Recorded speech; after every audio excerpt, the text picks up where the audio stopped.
मल्लिकार्जुन ज्योतिर्लिंग।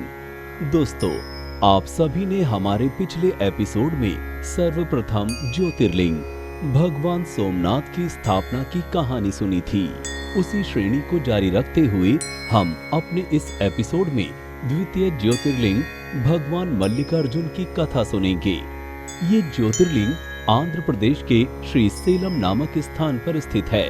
शिव पुराण के कोटि रुद्र संहिता में इस ज्योतिर्लिंग का उल्लेख मिलता है। इस ज्योतिर्लिंग की कथा कुछ इस प्रकार है कि एक बार भगवान शिव और माता पार्वती के पुत्र कार्तिकेय तथा गणेश जी विवाह के लिए आपस में कलह करने लगे और इसके निवारण हेतु दोनों अपने माता पिता के पास पहुँचे।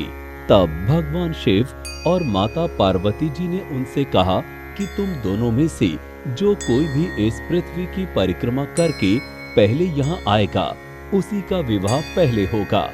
शर्त सुनते ही कार्तिकेय जी पृथ्वी की परिक्रमा करने के लिए दौड़ पड़े, परंतु स्थूलकाय श्री गणेश जी और उनका वाहन चूहा भला इतनी शीघ्रता से परिक्रमा कैसे कर सकते थे।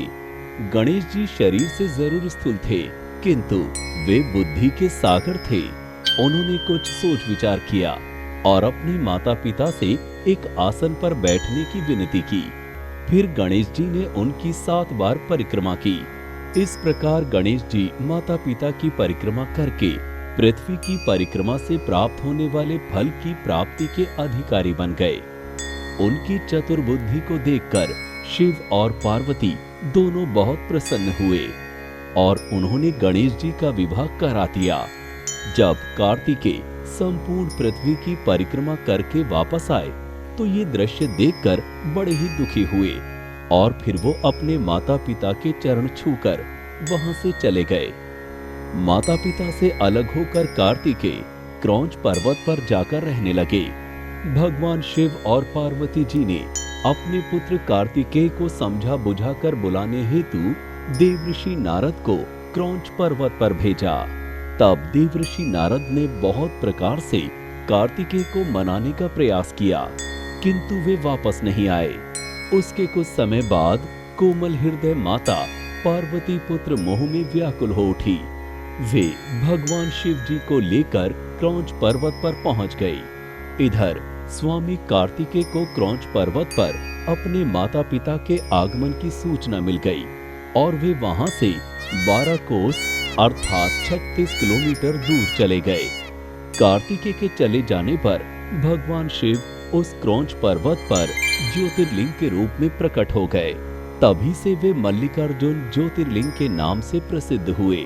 मल्लिका माता पार्वती का नाम है, जबकि अर्जुन भगवान शंकर को कहा जाता है।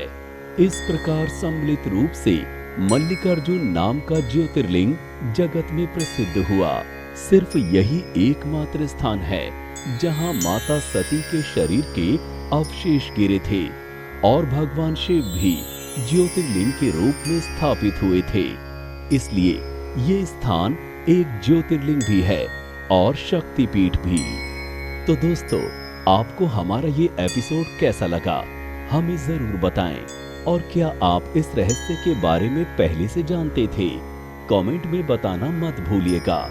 और इसी प्रकार की रहस्यमयी और धार्मिक जानकारी के लिए हमारे चैनल को सब्सक्राइब करें और फेसबुक पर देखने वाले दर्शक हमारे पेज को फॉलो करना ना भूलें। जल्द ही मिलते हैं आपसे अगली वीडियो में। हर हर महादेव।